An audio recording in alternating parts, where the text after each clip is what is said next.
25 વર્ષ પહેલાંની સાચી બની ગયેલી વાત. એ બાને 2 દીકરાની વહુ, એમાં મોટા દીકરાની વહુને છોકરા નહોતા એટલે ડિપ્રેશન જેવું. કામ બધું કરે પણ કેવું, કપડાં ધુઓ તો ધોવે, લોટ બાંધો તો બાંધે, પાછા આમ આવીને બેસશે. 4 દી થઈ ગયા, આજ વાર ધોવાના છો? હા તો સરસ ધોવે. આજ કામવાળો નથી, વાસણ ઘસવાના જ સરસ કરશે. પણ ઓલા છોકરાઓ નહોતા એટલે એટલી ગોળીઓ ને એટલી દવાઓ ને એટલા ઇન્જેક્શનો ને પહેલાંના જમાનામાં બધા કહે નથી ખાઈ તમારે, ભગવાન હામું ન જોયું કાં, શેર માટેની ખોટ. હવે તાના સાંભળી સાંભળીને મેન્ટલી પહેલાં બીજી વહુ આવી, વરણાગી આવી, રૂપનો અંબાર ને દેખાવે સરસ ને આમ બધું રસોઈ ટોપ બનાવે. ઓલી તો બિચારીને આવવું હતું એટલે આવતા વેત રસોડામાં છવાઈ ગઈ. બ્રહ્મ સંબંધ આ તે. એને સાસુ કે દર્શન કરવા આવો. એ કે હું રસોઈ કરું છું. સાસુ વિચારે કાંઈ નહીં, ઠાકોરજીને મુખારવિંદની સેવા જ કરે છે. હવે સાજા માંદા રહેવા માંડ્યા એટલે સાસુ એ રાતના બેઠા હતા તો વાતમાં કહ્યું, ભાઈ હું નહીં હોઉં તો આપણા ઠાકોરજી. એટલે ઓલો મોટો દીકરો કે આ તો આને પોતાને જ આપણે કહેવું પડે કે નાહી લે, ખાઈ લે, આજે વાળ ધોવાના. એટલે આ હવે અમારા બસમાં તો આ વાત નથી. એટલે નાનાને કીધું કે તારી વહુ તો એક્ટિવ બહુ છે, સ્માર્ટ છે. એ કે પણ એને જરાય ગમતા નથી ઠાકોરજી. એ રાતના મને એમ જ કે આખો તારી માં દેવલા લઈને બેઠી રહી છે. ને સાસુને આમ ત્યારની પેટમાં ફાળ પડી ગઈ કે મારા પછી મારા ઠાકોરજી ગુરુ ઘરે જશે. મારી પલક પર રાખ્યા છે મનોરથ ને ઉત્સવ ને નવી નવી સામગ્રી, નવી નવી પીછવાઈ ને વસ્ત્રો ને આભૂષણ. હે વલ્લભ, રાતના ઊંઘ ઉડી જાય, પ્રસાદ લેવા બેસે તો આંખમાં પાણી આવી જાય. એટલે ભગવદીઓ સત્સંગ કરે ત્યારે તું ચિંતા કરવા, તારા માથે બિરાજતા તારા ઠાકોરજી એની વ્યવસ્થા કરી લેશે. એ કે પણ આવી વ્યવસ્થા? એટલે બધા એમ કે તું ચિંતા કરવા. હવે એનો અંત સમય આવ્યો અને એટલો એમનો અવાજ સરસ 80 વર્ષે કે વગર માઇકે, અને એ જ મધુરતા જે 16 વર્ષમાં હોય એવી, અને એટલા ધોળ મોઢે, પાઠ એવા સરસ કરે, અને કોઈ વૈષ્ણવ એને ઓળખે ને એવું ન બને.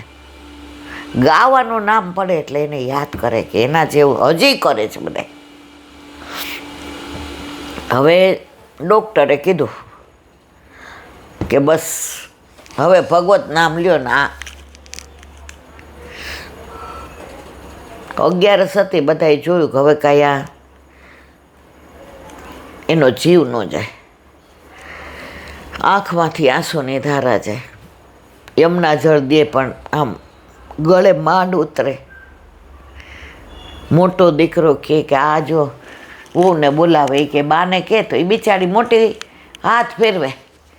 હવે એને સેવા શું એ કે ઠાકોરજી હાથમાં લે, ચરણ સ્પર્શ કર તો કરે. નાનો દીકરો કે બા શું કરું? એ ના જ પાડે છે, હું નહીં કરું, આ બધું મને નહીં ફાવે, ગુરુ ઘરે જ પધરાઈ આવીશ. હવે 2-3 ભગવદીઓને બોલાવ્યા, બધા યમનાષ્ટક બોલતા હતા. આનો જીવ જાય ને, આંખમાંથી આંસુની ધારા હિપકા ભરાઈ જાય. ત્યાં નાની વહુ બહાર આવી,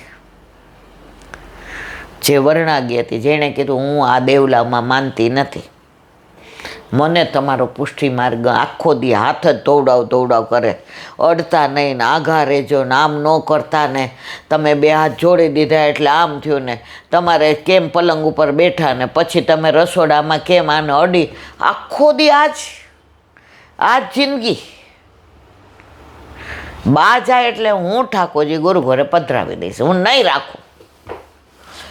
રાતના 11, 11:30 થાય ને હમણાં સ્ટક બધા બોલતા, ત્યાં નાની વહુ આવીને બાના માથે હાથ મૂકીને ચરણ સ્પર્શ કર્યા. બા, એ બા, એટલે સામું જોતા હતા. હા બેટા, બોલ્યા નહીં, ખાલી આમ કાનમાં કે હું તમારા માથે હાથ મૂકીને કહું છું, આપણા ઠાકોરજી ગુરુ ઘરે નહીં જાય. હું જીવીશ ત્યાં સુધી આપણા ઠાકોરજીની સેવા હું કરીશ. અને લસણ ડુંગળી હાથથી છોડી દીધા. જિંદગીમાં લસણ ડુંગળીને હાથ નહીં અડાડું. અને સેવા અને સામગ્રી, કાલ સવારે નાના છોકરા હશે તો 1 સવા મહિનો, બાકી આપણા પ્રભુ આપણા ઘરમાંથી આવા કારણસર ક્યારેય બહાર નહીં જાય. અને 4 દી ટાઈમમાં હઈશ તો તમારા દીકરાને બધુંય આવડે છે, રસોઈ બનાવીને ઠાકોરજીને ધરાવશે. બધાય કે તું શું બોલસ ખબર છે ને? ફરી વાર બોલું? મને ખબર છે. અમારા ઠાકોરજી બહાર નહીં જાય. અને યમુના જળ દીધું, યમુનાષ્ટક પૂરું થયું. બધાના હાથ જોડ્યા અને વહુનો હાથમાં લઈને કે બસ. આજે એમના ઠાકોરજી એ જ વહુના ઘરે છે.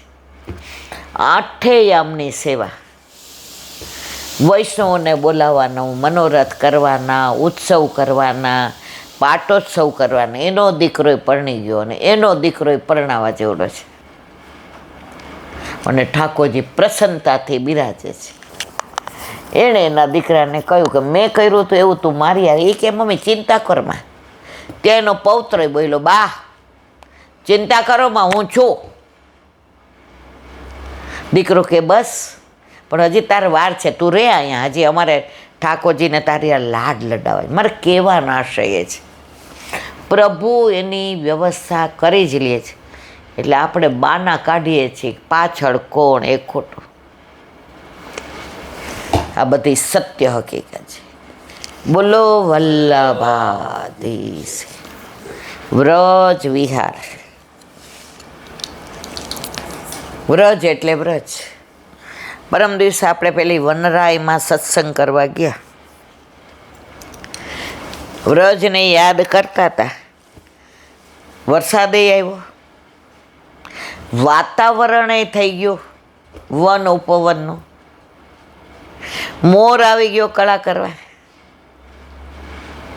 કોયલના અવાજ સંભળાય. બધું આવ્યું છે વિડીયોમાં.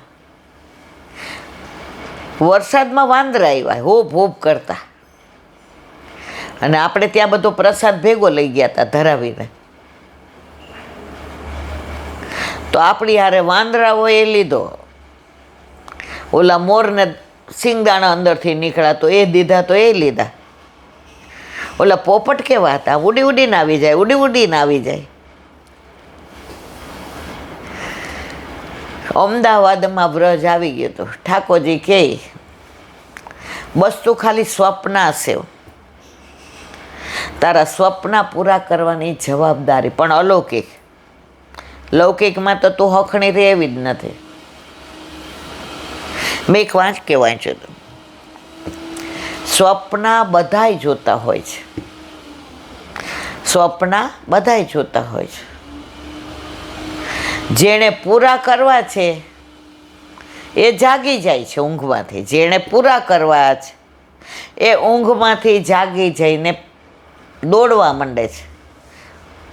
અને જેણે ખાલી સ્વપ્ન જોવા જ છે એ પલંગ છોડતા નથી. એ હોતા જ રહે છે કે મજા આવે સ્વપ્ન જોવાની, બસ પડ્યા રહ્યો ને સ્વપ્ન જુઓ. પણ જેણે પૂરા કરવા છે એ તો જાગીને દોડવા જ મળશે. એનો મતલબ શું કે ઠાકોરજી પધરાવો એટલે દોડ્યા વિના રહેવાનું જ નહીં. આટલી ઉંમરે જોઈએ કે મોડું થઈ ગયું એટલે તરત કહીએ તૃપ્તિ આ ઠાકોરજીને બહુ અવેર થઈ ગયું. હમણાં છોકરાઓ આવી અને છોકરાઓ આવીને પેલો જ પૂછે રાજભોગ ધરાવી દીધો છે. શનિવાર હોય એટલે, બાકી તો બિચારાઓ 2 વાગે આવે. શનિવાર આવીને પેલું પૂછે રાજભોગ ધરાવી દીધો, એટલે આપણે કહીએ હા તો દર્શન કરાવજો. દર્શન કરાવીએ એટલે આપણે સામું જુએ, સરાવી લીધો જ બેસી જાઓ બેસી.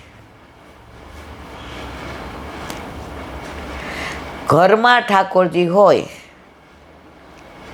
તો આ માહોલ હોય, નહીંતર ઓલા ઝોમેટાવાળા દોડા દોડ કરતા હોય, મંગાવે ને ખાય મંગાવે. પરમ દિવસે સગુનના આપણે એને બેનપણીને ઘર તેડવા ગયા તો એને પપ્પા બહાર આવ્યા, 5 મિનિટમાં આવે છો. એટલે અમે કીધું હા. એ કે હાલો અંદર. અમે કીધું અમે તો જમીને આવ્યા. તમે? એ કે અમારે ત્યાં 3 જાતની રસોઈ ઇલાંટી, વૈષ્ણવ નથી. એક બા દાદાના ખીચડી શાક ભાખરી, કાં મૂઠિયા, કાં ઢોકળા, કાં હાંડવો, અને કાં પરોઠા શાક. એટલે અમને તો એ જ ભાવે.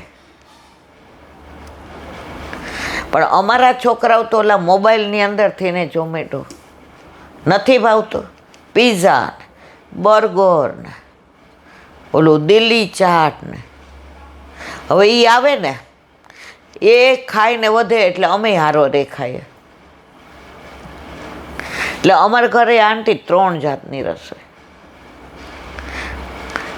એ કે મારી દીકરી કહેતી હતી આ લોકોને ઘરે તો બધું પ્રસાદો જ હોય, એટલે થાળીમાં પડતું ન મુકાય. તરત એ કે બા બોલે, એ કે આ ખાઈ જવું પડે, ન હાલે, ધરેલું છે. એ કે બા તમે આવી સેવા કરો ને તો આપણા ઘરે આવું થાય. એ કે અઘરું છે. મનમાં કીધું અઘરું નથી, પણ જે માતા મહાદેવમાં માનતા હોય ને એના થોડુંક અઘરું.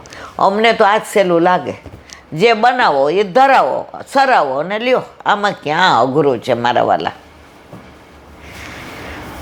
તો પરમ દિવસે જે વ્રજ ને માણ્યો, કાલે વલ્લભ પાસે સત્સંગમાં વરસાદે આવ્યો, ગરમી થઈ, ખૂબ ગાયું ખરું, અને વૈષ્ણવનો સંગ થયો. વૈષ્ણવનો સંગ, વલ્લભનો રંગ, જીવનમાં ન પડે ક્યારેય ભંગ. મનોરથ કરીએ. કાલે મને એમ હતું કે હોલમાં વરસાદ છે ને તો વૈષ્ણવ નહીં હોય, કદાચ 5 વધુ હતા. મેં પૂછ્યું વાહ ભાઈ વાહ, તો કે ઈલાબેન 15 દિવસે એકવાર આવવાનું હોય છે. હવે આજે ન આવ્યા તો મહિનો થઈ જાય ને. મેં કીધું હા, એમાં કોક થલતેજી આવે ને, કોક ગોતાથી આવે ને, કોક વંદે માતરમથી આવે ને. એક બેન સાપુરથી આવ્યા. મેં તો મને કે સીધી બસ મળે, અંકુર ઉતરી જાઓ. ત્યાંથી હેડી કાઢું. મેં તો હેડી કાઢું બરાબર છે. મેં તો અત્યારે મને કે અહીંથી ને ઇન્કમ ટેક્સના છકડા મળશે, અને ત્યાંથી બસ મળે ને સીધી કે સાપુર. 15 દિવસે એકવાર મારો અડધો દિવસ 11 આમાં જાય. સવારે કહેલા બેન જાગીએ ને એટલે મારા મિસ્ટરને કહું ઠાકોરજીને અદકીમાં ધરાવું છું, સાંજે વહેલા મોડું થાય તો આવીને લઈ લેજો. એટલે સવારથી મારા મગજમાં હોય કે આજે મારે હોલમાં જવું છે. પછી બપોરે પ્રસાદ લઉં, બધું અવેરીને વાળ ઓળાવું, પછી જોઉં કે બસ. હવે પાડોશીને 2-3 જણને ફોન કરું કે આવું જ, હા પાડે તો વાહ વાહ, નહીં તો તમે ગાઓ છો હું યાદ રાખું. એકલા જવાના મનવા, એકલા જવાના, સાથી વિના સંગી વિના, એકલા જવા. એ કે આખા રસ્તે પાઠ કરતી કરતી આવો. હવે અત્યારે જઈને મારા મિસ્ટર 90% નથી લેતા એકલા, કારણ કે જઈને હું ચા બનાવું, એ કોફી પીએ તો કોફી બનાવું, અને સેનભોગમાં ધરાયું એ અત્યારે 2 જણા લઈ લઈએ. અને પછી નિયમ કર્યો છે કે આજુબાજુવાળા 4 વૈષ્ણવ આવે તો ભલે, ન આવે તો 11 પુરુષોત્તમ સહસ્ત્રના અર્થ સહિતનું પુસ્તક છે, 1 ક્ષણ કે 2 જે વલ્લભ કરાવે અને બધા બેસે તો આખું દ્રઢ રહીને ચરણ કરીને હોઈ જાય. એટલે 11 એટલી સરસ જાય છે. જો એણે થાને લીધું છે કે મારે જવું ને તે સાપુરથી દૂર પડે, થલતેજથી આવે નહીં દૂર પડે, ગોતાથી, પણ એ બધા નજીક શું કામ લાગે છે? સત્સંગની ભૂખ. અને ઘણા ત્યાં રહેતા હોય ને આપણે કંઈ કાલ ન આવ્યા 11માં, એ વરસાદ જેવું હતો નીલાબેન, પછી લપટી પડાય તો બરાબર. જો સંસારમાં લપટી પડ્યા હોય ને એનો આમાં મેળ પડે નહીં. વ્રજ વિહાર નવ